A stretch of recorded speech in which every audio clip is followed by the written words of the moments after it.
नमस्कार दोस्तों, मैं राजीव मिश्रा। स्वागत है आपका अपने online YouTube channel SRM educate एक पहल प्रयास से सफलता पर। दोस्तों, हम लोग लेखपाल 2020 भर्ती प्रक्रिया के तहत अपना पाठ्यक्रम लगातार आगे बढ़ा रहे हैं। उसी क्रम में दोस्तों मैं आज आपको पढ़ाऊंगा उत्तर प्रदेश की प्रमुख नदियां। दोस्तों, चाहे उत्तर प्रदेश के भूगोल की बात हो, चाहे भारत के भूगोल की बात हो और चाहे विश्व के भूगोल की बात हो, नदियों के बिना हर प्रश्न पत्र अधूरा रहता है। अगर भूगोल आपके सिलेबस में है तो नदियों से प्रश्न जरूर पूछा जाता है। उत्तर प्रदेश स्पेशल की क्लास आज शुरू करेंगे हम लोग। जिन्होंने हमारा पुराना वीडियो नहीं देखा है, पुराने लेखपाल के 3 से 4 वीडियो मैं पढ़ा चुका हूं। जिन लोगों ने वो पुराने वीडियोस नहीं देखे हैं वो लेखपाल विद राजीव मिश्रा प्लेलिस्ट में जाकर हमारे पुराने वीडियोस देख सकते हैं। दूसरी बात दोस्तों, आज जो मैं आपको नदियां पढ़ाऊंगा, जैसे उत्तर प्रदेश की नदियों में मैं आपको गंगा, रामगंगा, गोमती, घाघरा, गंडक, नीचे आएंगे अगर आप तो यमुना, चंबल, केन, बेतवा, सोन, टोंस, ये सारी नदियां, तो मैं पूरे भारत की सम्मिलित नदियां नहीं पढ़ाऊंगा। जैसे गंगा हुआ तो संपूर्ण गंगा हम लोग पढ़ने नहीं जा रहे हैं। हम लोग जो उत्तर प्रदेश से संबंधित तथ्य होंगे उनकी चर्चा करेंगे और भारत के सापेक्ष में हम उन तथ्यों को उठाएंगे जिससे उत्तर प्रदेश छुए, हमारा स्पर्श हो। मतलब किसी ऐसा टॉपिक से, जैसे गंगा की कुल लंबाई कितनी है, तो उसके बिना आपको आगे उत्तर प्रदेश का समझने में परेशानी होगी। तो कुछ ऐसे तथ्य हम लोग लेंगे जो भारत के सापेक्ष में भी होंगे। ज्यादातर हम लोग बात करेंगे आज उत्तर प्रदेश की नदियों के बारे में। जिन्हें नदियों का स्पेशल जानकारी चाहिए हो, हमारे रीजनिंग नहीं, ज्योग्राफी विद राजीव मिश्रा में जाकर, प्लेलिस्ट में जाकर सारे नदियों के पार्ट्स देख सकते हैं। 1 बाय 1 मैंने सारी नदियां पढ़ाई हैं। गंगा है, ब्रह्मपुत्र है, सिंधु है, सभी मैंने पढ़ाई हैं, वो आप लोग देख सकते हैं। तो चलिए आइए आज शुरू करते हैं हम लोग। ये आपके सामने उत्तर प्रदेश का मैप, जो ब्लैक कलर की आउटलाइनिंग है वो आपको बड़े स्पष्ट रूप से दिखाई दे रही होगी। दूसरी बात दोस्तों, मैं आप लोगों को मैपिंग पर इसलिए पढ़ाता हूं कि अगर भूगोल को आप अपनी आंखों से देख लेंगे, आजकल प्रश्न पत्रों में जो प्रश्न बनते हैं वो मैप पर आधारित होते हैं। ज्यादातर प्रश्न मैप पर ही आधारित होते हैं। और भूगोल अगर आप अपनी आंखों से देख लें तो भूला नहीं जाता है। चीजों को रटने में समस्याएं होती हैं, चीजों को देख के याद करने में ज्यादा समस्या नहीं होती है, क्योंकि हमारा ब्रेन जो होता है दोस्तों वो पिक्चर्स को ज्यादा याद रखता है, शब्दों को कम याद रखता है। चलिए आइए, इसी क्रम में दोस्तों मैं आपको बताना चाहूंगा कि आपको सबसे पहले तो उत्तर प्रदेश के लगभग जो इंपॉर्टेंट जिले हैं उनके नाम आपको पता होना चाहिए। जैसे ऊपर आपको सहारनपुर है, पड़ोस में बिजनौर है, यहाँ पर जीवीटी नगर है, गौतम बुद्ध नगर है, गाजियाबाद है, ये आपको दूर से दिखाई देता है अलग से, ये ललितपुर झांसी वाला क्षेत्र है, ये सोनभद्र वाला क्षेत्र है, इधर जो बिहार की तरफ निकला हुआ है ये बलिया वाला क्षेत्र है, गाजीपुर, बीच में जो प्रमुख जिले हैं जैसे आपका हरदोई है, प्रयागराज है, हमीरपुर है, बांदा है, फर्रुखाबाद है, कासगंज है। तो आपको जो इंपॉर्टेंट जिले हैं वो आपको याद होना चाहिए। दूसरी बात, मैप आपके दिमाग में बसा हुआ होना चाहिए। जिन लोगों को जिले नहीं याद हैं उन्हें भी परेशान होने की जरूरत नहीं है। मैं एक वीडियो उत्तर प्रदेश के सभी जिलों से संबंधित बनाऊंगा, वो बिल्कुल लास्ट में बनाऊंगा, क्योंकि वो एग्जाम के पॉइंट ऑफ व्यू से बहुत अधिक महत्वपूर्ण नहीं है। लेकिन हाँ, बाकी उत्तर प्रदेश की सभी सीमाओं के जिले की चर्चा मैं कर चुका हूं। जब मैंने राष्ट्रीय और अंतरराष्ट्रीय सीमा पढ़ाई थी उत्तर प्रदेश की, तब लगभग सभी जिले हम लोगों ने कवर कर लिए थे। बीच के जिले जो थोड़े बहुत बचे थे वो छूट गए थे, वो लास्ट वाले वीडियो में मैं आपको कंफर्म करा दूंगा। तो चलिए आइए देखते हैं उत्तर प्रदेश की नदियों से संबंधित प्रश्न कैसे पूछे जाएंगे, कौन कौन से प्रश्न बनेंगे, उनकी जटिलताओं को समझते हुए हम लोग आगे बढ़ते हैं। कहां से किस किस प्रकार के प्रश्न बनेंगे, सभी समस्याओं को देखते हुए आगे बढ़ेंगे।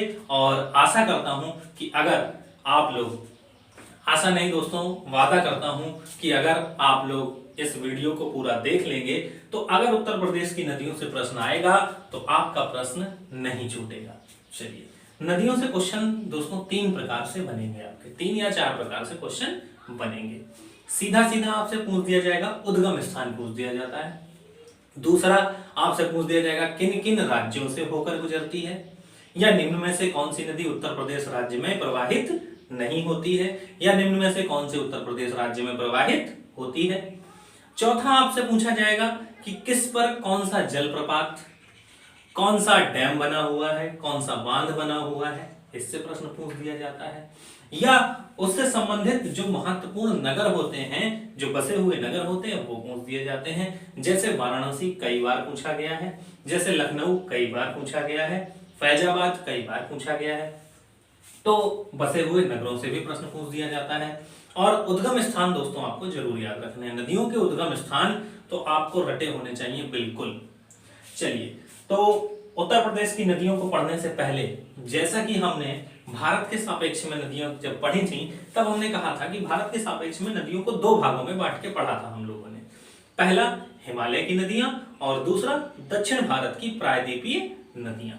तो उत्तर प्रदेश में भी हम लोग नदियों को 2 भाग में बांट के पढ़ेंगे, हिमालय से निकलने वाली नदियां और प्रायद्वीपीय भारत से आने वाली नदियां।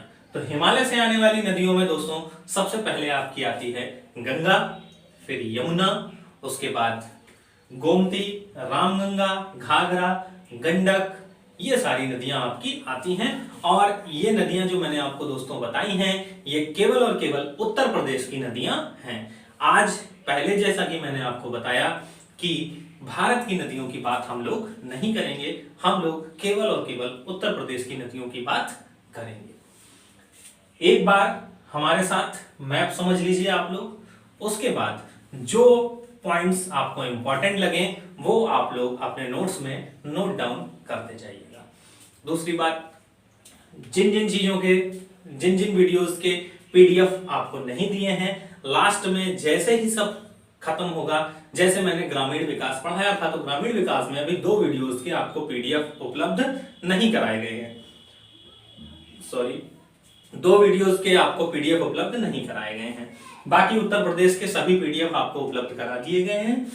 ये इसका पीडीएफ और ग्रामीण विकास का पीडीएफ, ये दोनों टॉपिक अब जब खत्म हो जाएंगे वैसे ही मैं आप सभी लोगों को पीडीएफ प्रोवाइड करा दूंगा या उसका लिंक नीचे डाल दूंगा, तो आप लोग पीडीएफ डाउनलोड कर सकते हैं। तो चलिए ये देखते हैं। तो हिमालय की नदियों में दोस्तों सबसे पहले अगर हम बात करेंगे तो गंगा की बात करेंगे। गंगा, जैसा कि आपको पता है, गंगा की जो लंबाई है दोस्तों वो कितनी है, 2525 किलोमीटर इसकी कुल लंबाई है। और भारत के 5 राज्यों में ये प्रवाहित होती है। कितने राज्यों में प्रवाहित होती है? 5 राज्यों में प्रवाहित होती है।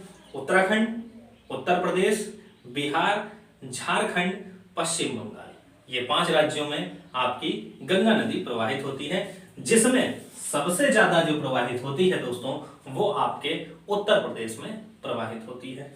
अब अगर उत्तर प्रदेश में सबसे पहला प्रश्न बनता है कि उत्तर प्रदेश का सबसे पहला जिला जहां से गंगा नदी प्रवेश करती है, तो आपको क्लियर ये पॉइंट बिंदु दिखाई दे रहा होगा जहां से गंगा नदी भारत में प्रवेश, सॉरी उत्तर प्रदेश में प्रवेश कर रही है, वो जिला है आपका बिजनौर। कौन सा जिला है दोस्तों? बिजनौर। ये आपको क्लियर दिखाई दे रहा होगा, बिजनौर। तो उत्तर प्रदेश में गंगा किस जिले से प्रवेश करती है? तो बिजनौर जिले से प्रवेश करती है। आगे बढ़ेंगे तो लगभग उत्तर प्रदेश के 28 जिलों को स्पर्श करती हुई गंगा बिहार में प्रवेश कर जाती है।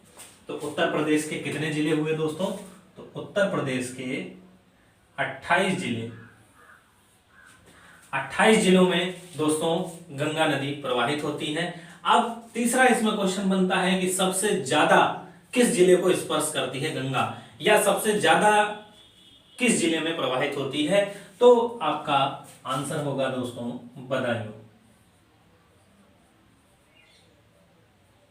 गंगा किस जिले में सर्वाधिक प्रवाहित होती है? तो आपका आंसर होगा बदायूं। सबसे बड़ा राज्य जहां पर गंगा प्रवाहित होती है तो आपका उत्तर प्रदेश।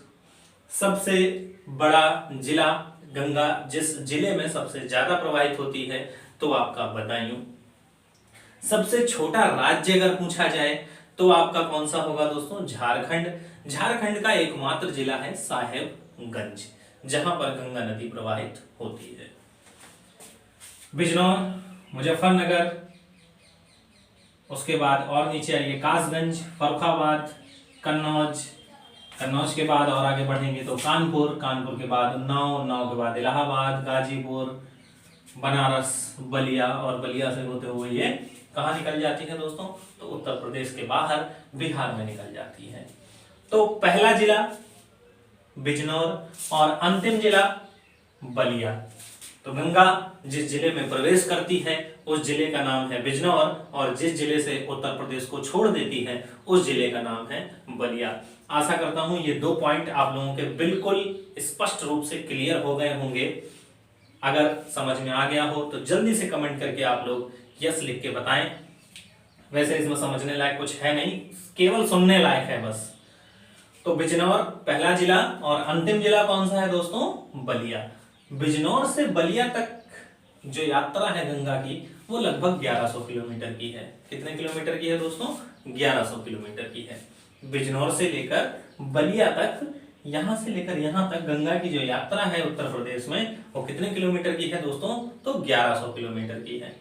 अब बात करते हैं गंगा की सहायक नदियों की। जो गंगा की सहायक नदियां हैं जो हिमालय से आती हैं। इसके बाद हम लोग पढ़ेंगे दक्षिण भारत से आने वाली नदियां। तो हिमालय से आने वाली नदियों में सबसे महत्वपूर्ण नदी है दोस्तों आपकी रामगंगा। कौन सी है? रामगंगा। रामगंगा आपकी नैनीताल हिमालय से निकलती है। कहां से निकलती है दोस्तों? नैनीताल हिमालय से निकलती है और कन्नौज के प्रतिमुख,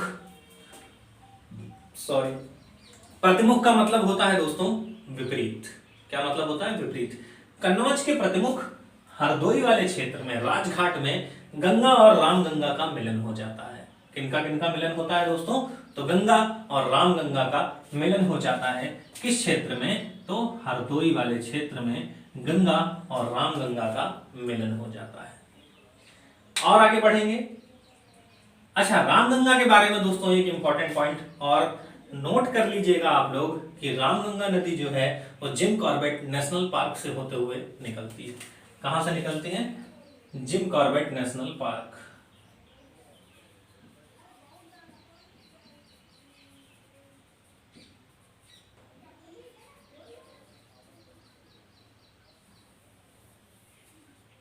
दोस्तों नदियां जिन राष्ट्रीय उद्यानों के पास से, जिन पक्षी विहारों के पास से होकर निकलती हैं उससे कई बार क्वेश्चन पूछे गए हैं।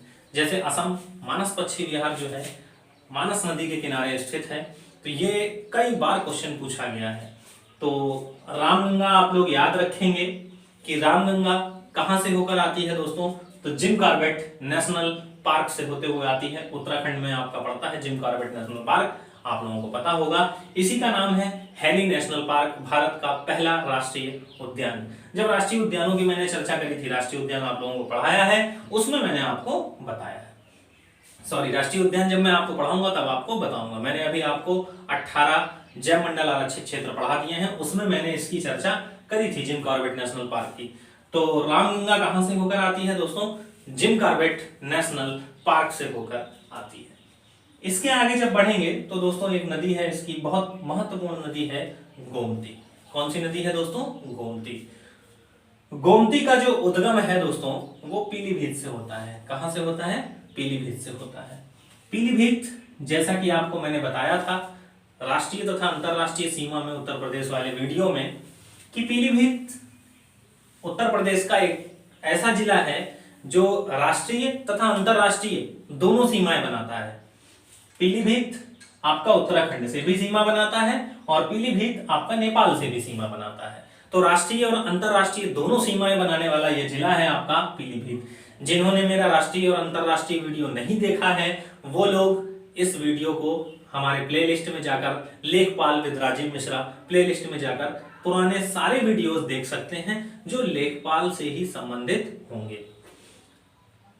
बाकी संतोष सर के वीडियोस जिन्होंने नहीं देखे हैं वो लेखपाल विद संतोष कटियार पे जाकर उनके संबंधित वीडियोस आप लोग देख सकते हैं। पॉलिटी करंट अफेयर से संबंधित वीडियोस भी आप उनसे देख सकते हैं। चलिए आगे बढ़ते हैं। तो पीलीभीत में दोस्तों एक झील है जिसका नाम है फुल्लर। क्या नाम है दोस्तों? फुल्लर।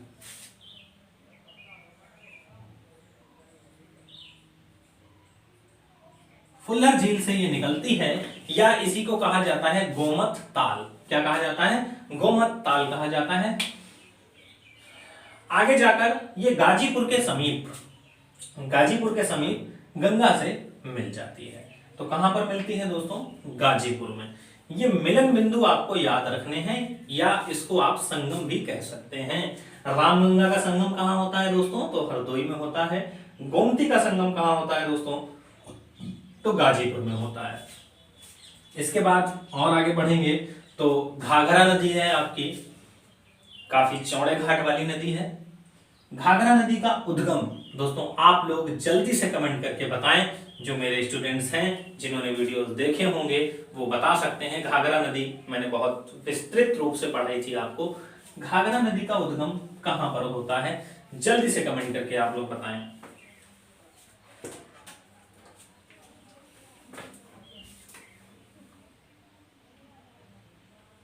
जल्दी से कमेंट करके दोस्तों आप लोग बताएं, मैं आपके कमेंट का इंतजार कर रहा हूं। तब तक एक नदी छूट गई है, वो और बना लूं।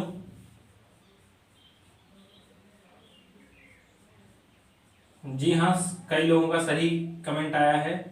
अच्छा, आप लोग ये बता सकते हैं कि ये जो नदी बना रहा हूं इसकी सहायक नदी घाघरा की, ये कौन सी नदी है? जल्दी से आप लोग कमेंट करके कोशिश करें कि इसको भी पहचानने की कोशिश करें, कौन सी नदी है ये।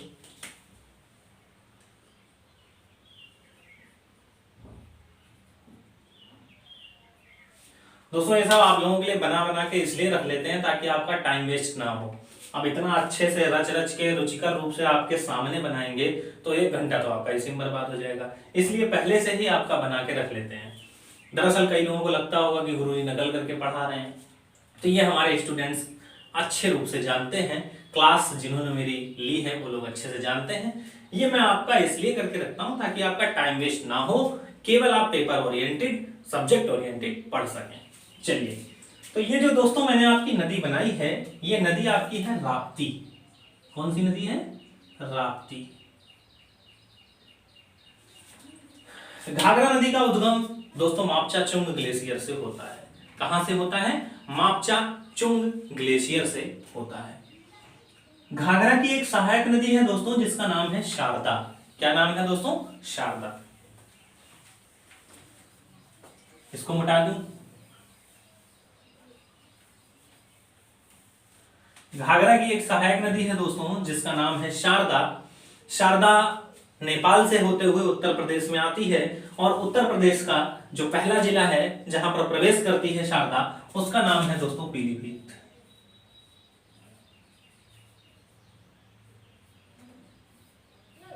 और शारदा नदी की दोस्तों खास बात यह है कि यह भारत और नेपाल के बीच में अंतरराष्ट्रीय सीमा का भी निर्माण करती है। किसके किसके बीच में दोस्तों?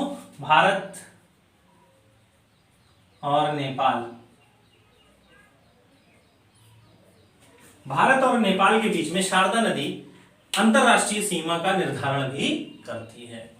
दोस्तों आप लगभग पूरे भारत में भ्रमण करके देख लीजिए, चाहे जिलों की सीमाएं हों, चाहे राज्यों की सीमाएं हों, ज्यादातर जिले और राज्यों की सीमाओं को जो बांटा गया है वो नदियों के आधार पर ही बांटा गया है। जैसे आप अपना जिला फर्रुखाबाद ही ले लीजिए, तो फर्रुखाबाद जिले को अगर आप देखेंगे तो पूर्व में आपकी काली नदी पड़ती है।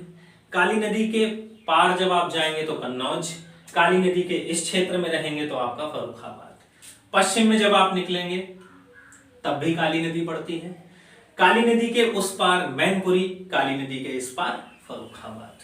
तो जो सीमाओं का निर्धारण किया गया है लगभग भारत में, प्रदेश में, जिले में, यहां तक कि विश्व में भी जो सीमाओं का निर्धारण है वो ज्यादातर नदियों के सापेक्ष में किया गया है। इतिहास में जैसा कि मैंने आपको बताया था, हमारी सारी सभ्यताएं जो बसी आकर, वो कहां पर बसी आकर? नदियों के किनारे ही बसी आकर। चलिए, वो इतिहास का मैटर है। तो शारदा नदी अंतरराष्ट्रीय सीमा का निर्माण करती है भारत और नेपाल के मध्य। दोस्तों बहुत आराम से, बहुत धीरे धीरे आपको लेके चल रहा हूं। आशा कर रहा हूं आप सभी लोगों को समझ में आ रहा होगा। मैं बहुत तेजी से, जल्दी से नहीं पढ़ा रहा हूं, क्योंकि मैं अंत्योदय कार्यक्रम के तहत, बिल्कुल भारत सरकार की जो वर्तमान भारत सरकार है उसके तहत हम लोग काम करते हुए चलेंगे। व्यक्ति जो सबसे पिछले स्तर पे खड़ा हुआ है, सबसे पीछे वाले व्यक्ति को हम लोग लेके चलेंगे, क्योंकि अगर सबसे लास्ट वाले व्यक्ति तक सारी योजनाएं पहुंच जाएं तो पहले वाले को तो मिलना स्वाभाविक सी बात है। तो जो सबसे कमजोर बच्चे हैं उनको लेकर चलेंगे हम लोग। बाद बाकी जो होशियार हैं, जो हमारे साथ जुड़े हुए हैं लगातार, वो तो कवर कर ही लेंगे। चलिए, तो शारदा नदी भारत और नेपाल के बीच में अंतरराष्ट्रीय सीमा का निर्माण करती है। शारदा नदी के दोस्तों कई सारे नाम हैं। शारदा नदी को आप लोग सरयू भी कहते हैं,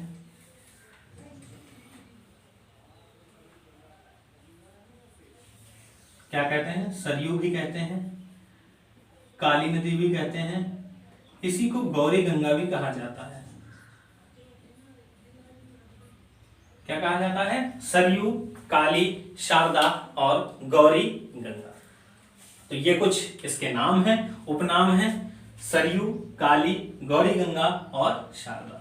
तो ये 3 पॉइंट इससे बहुत इंपॉर्टेंट थे। पहला पॉइंट, पीलीभीत में प्रवेश करती है सबसे पहले।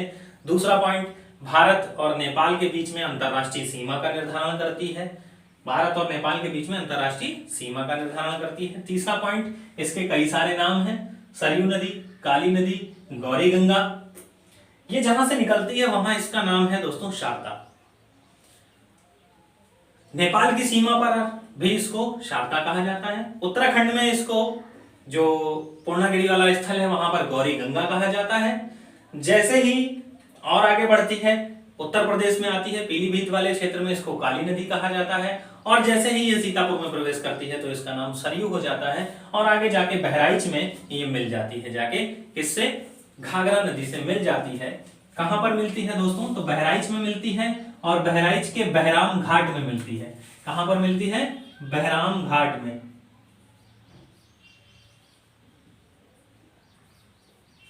बहराइच के बहराम घाट में घाघरा नदी से इसका संगम हो जाता है। अब दोस्तों ये जो नदी मैंने आपकी बनाई है, राप्ती नदी। राप्ती नदी घाघरा की दूसरी एक प्रमुख सहायक नदी है। राप्ती नदी के किनारे आपका बसा हुआ शहर गोरखपुर, जैसा कि आपको पुराने वीडियोस में मैं बता चुका हूं। राप्ती नदी का संगम जो होता है घाघरा नदी से, दोस्तों उस वीडियो में मैंने नहीं बताया था, क्योंकि इतना डीप उसमें नहीं जाना था।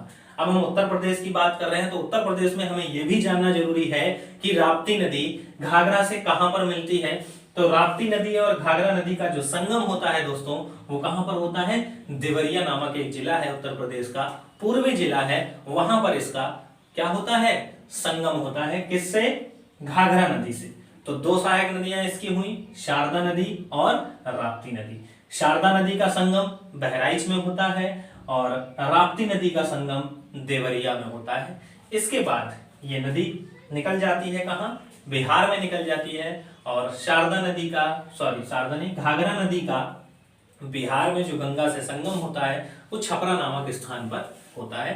गंगा की वीडियो में मैं ये आपको बता चुका हूं। और आगे बढ़ेंगे तो अंतिम नदी है उत्तर प्रदेश की गंडक। कौन सी नदी है दोस्तों? गंडक। ये इसका नाम लिखा हुआ है, गंडक। अब गंडक से 2 महत्वपूर्ण पॉइंट पूछे जा सकते हैं कि गंडक उत्तर प्रदेश में किस जिले से प्रवेश करती है और उत्तर प्रदेश के किस जिले से निकल जाती है। जैसे गंगा किस जिले में प्रवेश करती है और किस जिले से निकल जाती है? बिजनौर से प्रवेश करती है और बलिया से निकल जाती है। ऐसे ही गंडक उत्तर प्रदेश के महाराजगंज नामक जिले से प्रवेश करती है और कुशीनगर नामक जिले से बाहर निकल जाती है। महाराजगंज दोस्तों दूसरा ऐसा जिला है जो राष्ट्रीय तथा अंतरराष्ट्रीय दोनों सीमाएं बनाता है। बिहार और नेपाल से सीमा बनाता है। ये उत्तर प्रदेश के 2 ऐसे जिले हैं, एक महाराजगंज और एक पीलीभीत। पीलीभीत उत्तराखंड और नेपाल से सीमा बनाता है, महाराजगंज बिहार और नेपाल से सीमा बनाता है। तो ये उत्तर प्रदेश के 2 मात्र ऐसे जिले हैं जो राष्ट्रीय तथा अंतरराष्ट्रीय दोनों सीमाएं बनाते हैं। चलिए आगे आते हैं। तो ये पॉइंट क्लियर हो गया होगा आपको कि गंडक नदी कहां से प्रवेश करती है उत्तर प्रदेश में, तो महाराजगंज जिले से प्रवेश करती है और निकलती कहां से है जाके, तो अंतिम जिला है दोस्तों इसका कुशीनगर।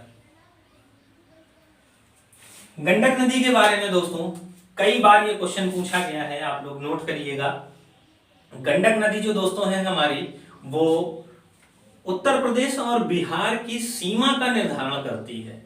देखिए आपको दिख रहा होगा, ये बिल्कुल उत्तर प्रदेश की सीमा पे बह रही है नदी, रेड कलर की। दोस्तों आशा करता हूं आप लोगों को चारों कलर स्पष्ट रूप से दिखाई दे रहे होंगे, रेड कलर भी, ब्लू कलर भी, ब्लैक कलर भी और ग्रीन कलर भी। इसीलिए मैंने आज बहुत मोटा मोटा बनाया ताकि आपको स्पष्ट रूप से दिखाई दे। तो ये जो रेड कलर वाली लाइन है आपको दिख रहा होगा, बिल्कुल सीमा पर बह रही है। तो ये उत्तर प्रदेश और बिहार की सीमा का निर्धारण करती है। गंडक के पूर्व में बिहार और गंडक के पश्चिम में उत्तर प्रदेश।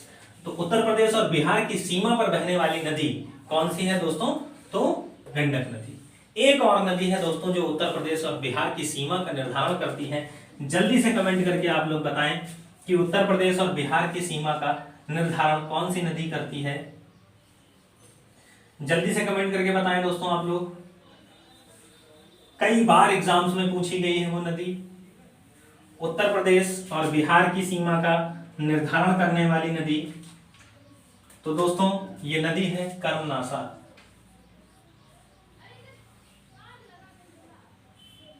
गंगा की सहायक नदी है और ये उत्तर प्रदेश और बिहार की सीमा का निर्धारण करती है।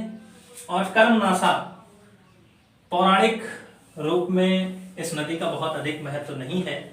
ऐसा माना जाता था कि ये राक्षसों वगैरह की नदी थी, इस नदी का बहुत अधिक महत्व नहीं है गंगा की तरह। लेकिन हाँ, महत्व इस सापेक्ष में जरूर है कि ये उत्तर प्रदेश और बिहार की सीमा का निर्धारण करती है। तो दो नदियां हो गई आपकी जो उत्तर प्रदेश और बिहार की सीमा का निर्धारण करती हैं।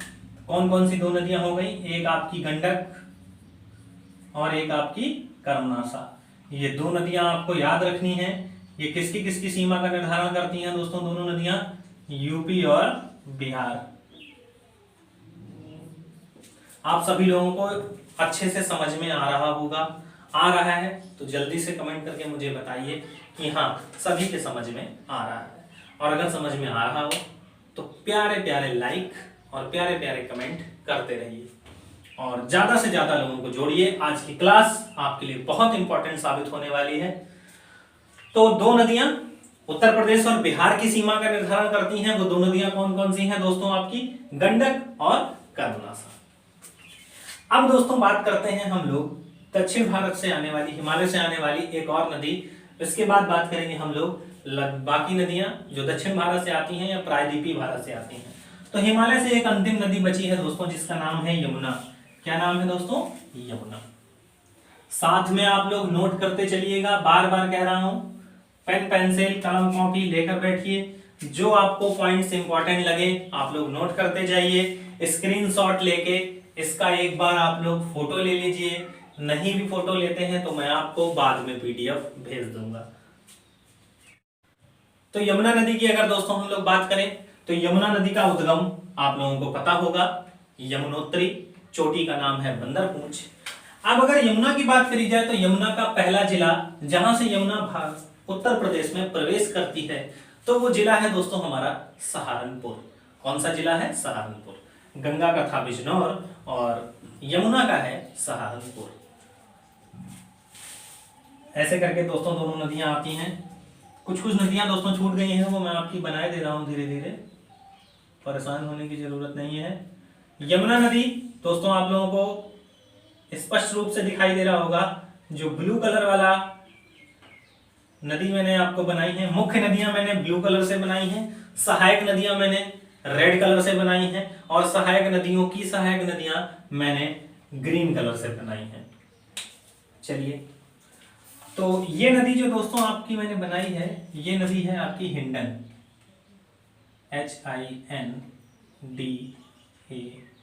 HINDAN, हिंडन। ये आपकी मिलती है जाके दोस्तों GBT नगर, GBT नगर। इसको कहते हैं दोस्तों गौतम बुद्ध नगर। तो यमुना दोस्तों आपको स्पष्ट रूप से दिखाई दे रहा होगा कि उत्तर प्रदेश और हरियाणा की सीमा का निर्धारण कर रही है। ये बिल्कुल ब्लैक वाली लाइन के साथ ही बनी हुई है यमुना नदी। तो यमुना नदी किन दो राज्यों की सीमा का निर्धारण करती है? तो यूपी और हरियाणा। जैसे गंडक नदी आपका यूपी और बिहार की सीमा का निर्धारण कर रही थी, वैसे ही यमुना नदी आपकी यूपी और हरियाणा की सीमा का निर्धारण करती है। अब अगर यमुना की नदियों की बात करेंगे, सहायक नदियों की बात करेंगे, यमुना की दोस्तों लंबाई आप लोगों को पता होगी 1380 किलोमीटर। आपको बताया है मैंने यमुना नदी जब पढ़ाया था। यमुना नदी यूपी और हरियाणा की सीमा का निर्धारण करती है। सबसे पहली इसकी सहायक नदी है हिंडन। इसके किनारे आपका गाजियाबाद स्थित है, मेरठ स्थित है। दो जिले उत्तर प्रदेश के सबसे महत्वपूर्ण जिले गाजियाबाद और मेरठ, और ये गौतम बुद्ध नगर या जीबीटी नगर में मिल जाती है जाके। किससे? यमुना से मिल जाती है जाके। यहीं पर इससे ऊपर हथनी कुंड बैराज बना हुआ है यमुना से। कौन सा बैराज बना? हथनी कुंड बैराज बना हुआ है। आगे बढ़ेंगे तो जब आप आएंगे इटावा में, तो इटावा में दोस्तों एक नदी आती है नीचे से यमुना की। पहले हम लोग दोस्तों यमुना का संगम देख लेते हैं। तो यमुना का गंगा से जो संगम होता है आप लोगों को पता होगा, वो कहां पर होता है दोस्तों? तो प्रयागराज में होता है। कहां पर होता है? प्रयागराज में होता है यमुना का गंगा से संगम। अब अगर आगे बढ़ेंगे दोस्तों हम लोग, तो इटावा में चंबल नदी एक आती है। कौन सी नदी है? चंबल नदी, जिसका उद्गम जो है दोस्तों वो जनापाव की पहाड़ी से होता है। कहां से होता है? जनापाव की पहाड़ी से। जनापाव की पहाड़ी से इस नदी का उद्गम होता है। किसका दोस्तों? चंबल नदी का उद्गम होता है। चंबल नदी का संगम जो होता है दोस्तों वो आपका इटावा वाले क्षेत्र में होता है। इटावा दोस्तों आया है तो इटावा से एक पॉइंट मुझे याद आ गया है, आप लोगों को बता दें। इटावा में जैसे आप लोग जानते हैं लाइन सफारी निर्मित है।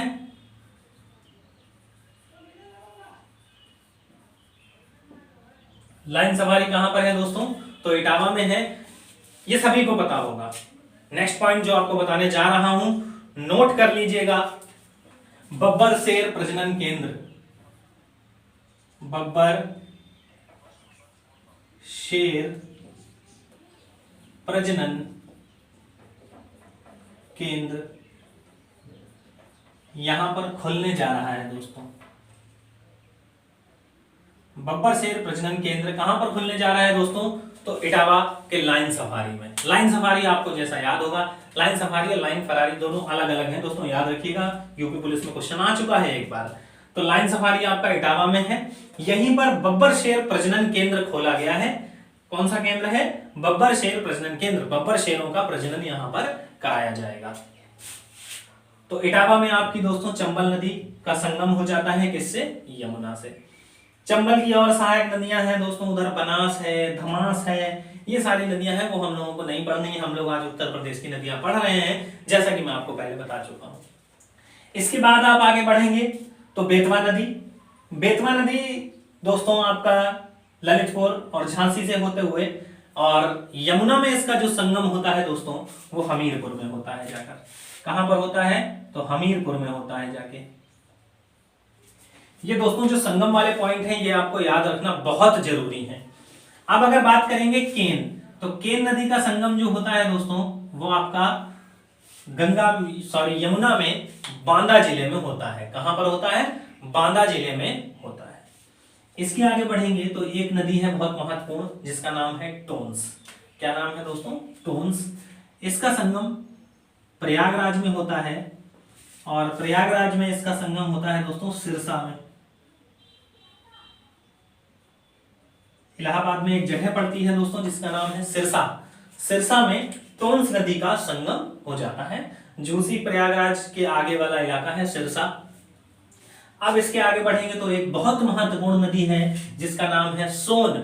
सोन नदी का उद्गम, जल्दी से आप लोग कमेंट करके मुझे बताएंगे कि सोन नदी का उद्गम स्थल क्या है। तो सोन नदी का उद्गम स्थल जो दोस्तों है वो आपका अमरकंटक की पहाड़ी। कहां से निकलती है सोन नदी? अमरकंटक की पहाड़ी से निकलती है। सोन नदी दोस्तों उत्तर प्रदेश के 2 जिलों में प्रवाहित होती है। कितने जिलों में प्रवाहित होती है? 2 जिलों में प्रवाहित होती है। 2 जिलों से प्रवाहित होते हुए बिहार में निकल जाती है और बाद में सोनपुर नामक स्थान पर गंगा में मिल जाती है जाके। अब सोन नदी के 2 जिले आपको याद रखने हैं, यहां लिख दे रहा हूं मैं किनारे।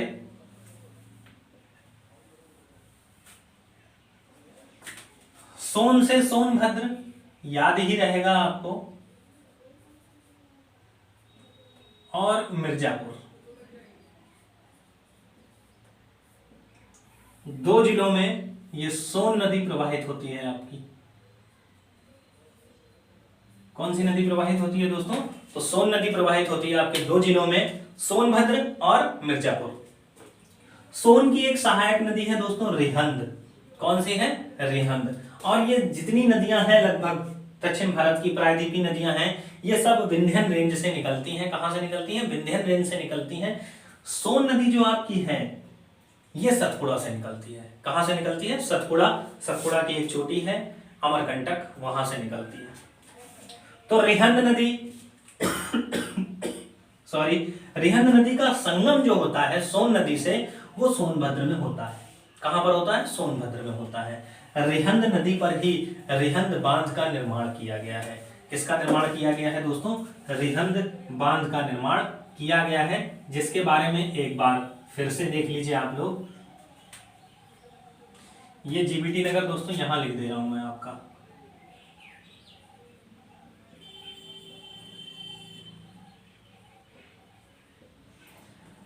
रिहंद बांध कहां पर बना है दोस्तों? ये रिहंद बांध आपका, तो रिहंद बांध आपका बना है सोनभद्र में। कहां पर बना है दोस्तों? सोनभद्र में।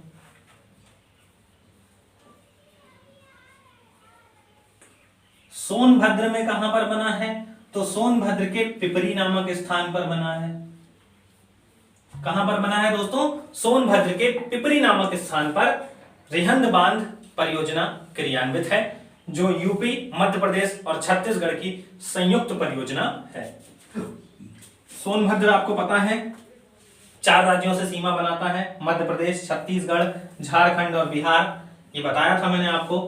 तो ये रिहंद बांध सोनभद्र के पिपरी नामक स्थान पर क्रियान्वित है। इससे बने जलाशय का नाम, जलाशय का जो नाम है वो गोविंद बल्लभ पंत सागर है। गोविंद बल्लभ पंत सागर, गोविंद बल्लभ पंत सागर है, जो कि उत्तर प्रदेश और छत्तीसगढ़ की सीमा पर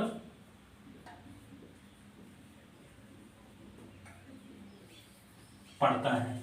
किसकी सीमा पर पड़ता है? उत्तर प्रदेश और छत्तीसगढ़ की सीमा पर गोविंद बल्लभ पंत सागर पड़ता है, जो कहां पर है? सोनभद्र में है। रिहंद बांध एक बार फिर से देख लीजिए दोस्तों। रिहंद बांध सोनभद्र में पड़ता है, सोनभद्र के पिपरी नामक स्थान पर। इससे जो जलाशय का निर्माण होता है उसका नाम है गोविंद बल्लभ पंत सागर। उत्तर प्रदेश और छत्तीसगढ़ की सीमा पर स्थित है यह गोविंद बल्लभ पंत सागर। अब कंफ्यूज दोस्तों यहां पर आपको करता है गोविंद सागर। क्या कंफ्यूज करता है? गोविंद सागर। तो ये आपका भाखड़ा नागल डैम पर बना हुआ है, सतलज नदी पर, और गोविंद बल्लभ पंत सागर जो है वो आपका रिहंद नदी पर है, उत्तर प्रदेश में। उत्तर प्रदेश के पहले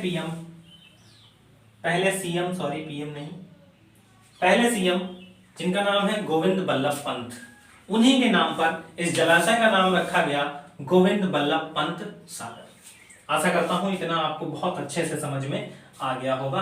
अब चर्चा कर लेते हैं कुछ अन्य महत्वपूर्ण बिंदुओं की। गंगा, सबसे पहले अगर गंगा की बात करी जाए तो ये हमारी राष्ट्रीय नदी है। गंगा को राष्ट्रीय नदी दोस्तों घोषित किया गया वर्ष 2008 में। कब घोषित किया गया? वर्ष 2008 में। यूपी में ये 1100 किलोमीटर की लंबाई तय करती है, दूरी तय करती है, आपको बता चुका हूं। और 28 जिले हैं। बदायूं गंगा को सर्वाधिक स्पर्श करने वाला जिला है। अब सबसे महत्वपूर्ण बिंदु, इसको याद रखिएगा, नोट कर लीजिए। गंगा में एक जीव पाया जाता है जिसको जलीय जीव, जिसका नाम है डॉल्फिन।